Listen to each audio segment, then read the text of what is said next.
Well, last time we died and ended up restarting and getting villagers over to start an iron farm. And now we're going to actually make that iron farm. So let's get into it. This intro was recorded way after the fact, so I don't even know what exactly happens, but let's see together. Okay, well, I've got a number of villagers going. And I'm just going to keep chopping trees, and we're going to get ready to build this iron farm. We're going to need to get an infinite lava source, or infinite water source, which I think we can do on that island, but I'm not sure. So that's kind of where we're at, as I'm just chopping trees and getting materials ready for an iron farm. We are going to have to move our cobble I think we're going to use a campfire for our killing mechanism, because that is what we have access to right now. I could use the lava and make a lava blade with it, but I'm kind of not wanting to move my lava. I don't really want to accidentally do something in obsidian it or delete it, because there's some weird bugs with placing lava next to partial blocks that can cause the lava to disappear, and that would be tragic. Oh, and for now, actually, let's put down the bell over here, because if the wandering trader decides to spawn, then we can locate him quickly. And if we get the wandering trader, we might get some dripstone, and then we could get more lava, and then we're off to the races.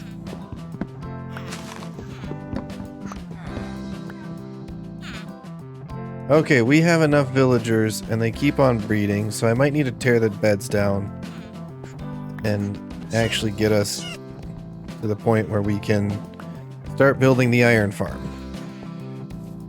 Let's build the chest. I'm gonna bring the chest over here, and we're gonna tear the beds down and start putting the beds in the chest. So I don't want to have a whole bunch of escaped villagers, and I know I could breed up 20 and that would be fine. My concern is if we get to 21 by accident.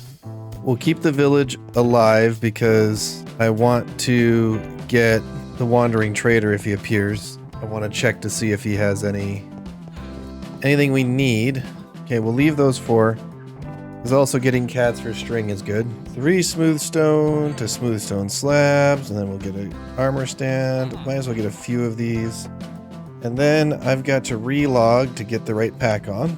Alright, it's always concerning when we load in. We'll sleep the night away. I don't want to deal with phantoms or anything like that. If I were to put an armor stand... Oh, we need the poppy.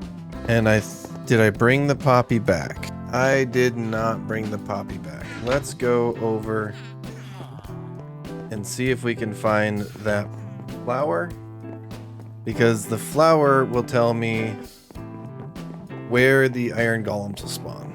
There's the poppy. I'm gonna also take all of my cobble that I left there. Might as well take the chest too.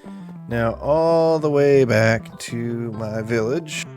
Okay, now let's see if this still works. I know they played with flowers in this update, and this could have broke. It looks like it did. So let's see what we can do about that. Okay, I had to change some minor stuff in this pack to make it so that the flowers are now correct. So actually, what I want to do is I want the head of the beds of the furthest bed to be here.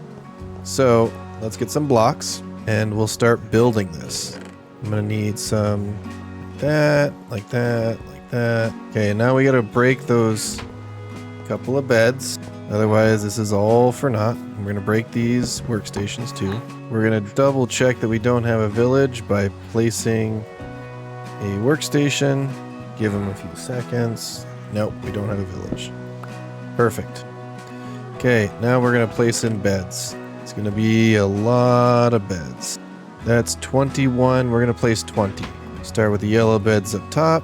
1, 2, 3, 4, 5, 6, 7, 8, 9. And then we have to break out these.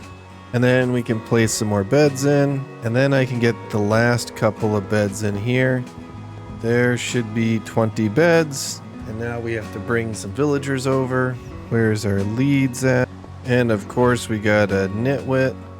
And we might end up waiting until all of the villagers grow up to get them into their pens. We might even have to wait for some iron before we do that because, I don't know if you've ever done villager wrangling with just water, and it sucks. I really think we might wait until we get some iron, which might be tricky, but we'll see what we can do.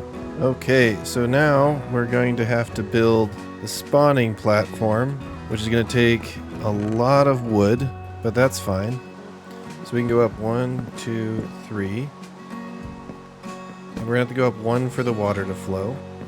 So I want them to die here. Okay, we're going to break this now.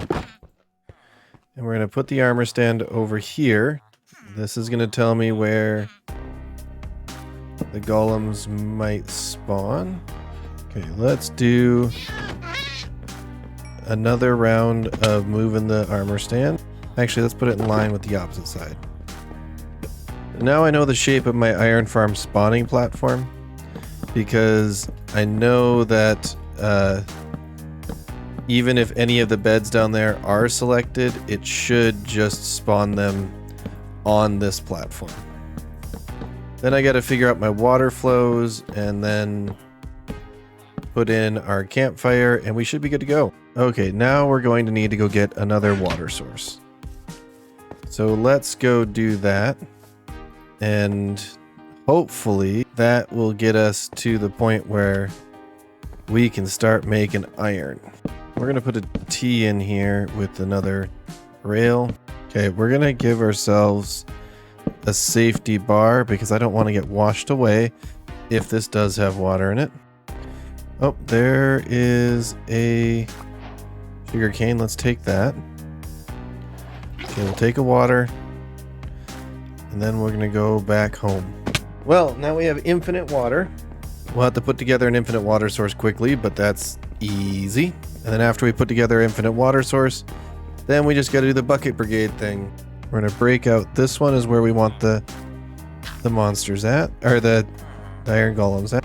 So we're going to see, where does the water flow to? That is what I counted. We're going to put an escape ladder in here. That way I can continue to service this place even after we get all of the water in. We'll need our other water source. Which, actually, this is the easiest way I have found to bucket water in case you are not used to making iron farms. You place water there. Place water there.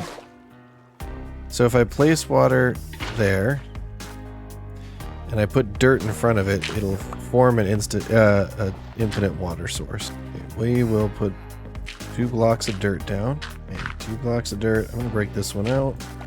Grab that one there, put it there, fill it back in, put it there, and there, there. Okay, well now we're here and I can put this in. And now we just need to get some workstations in. Okay, workstations we're going to put in just whatever we have. And we'll probably make composters for the rest of them because they're cheap. Now we're waiting for all of the people to work. Once they work, we're going to get iron golems during the next morning. So we wait for them all to work and then we should get some golems soon. We need a new axe. And then we can go and pick up that iron, make some logs, make a hopper. There we are. There's some iron. How much iron do we get? We got 3. We need to get 2 more from that guy. And then we'll be able to make a hopper. Okay, 2 more from that guy for sure, at least. Now we can make a hopper, and then we are doing real well. We're gonna break this dirt. I'm gonna put it underneath of there. It's not gonna be perfect because some of the items will flow beside it. So we're gonna get a couple more hoppers, and then we'll be good. But anyway, I'm sure that I've actually way overwent my my budget for a video. So this is Mad Hatter, and I'm out. Bye.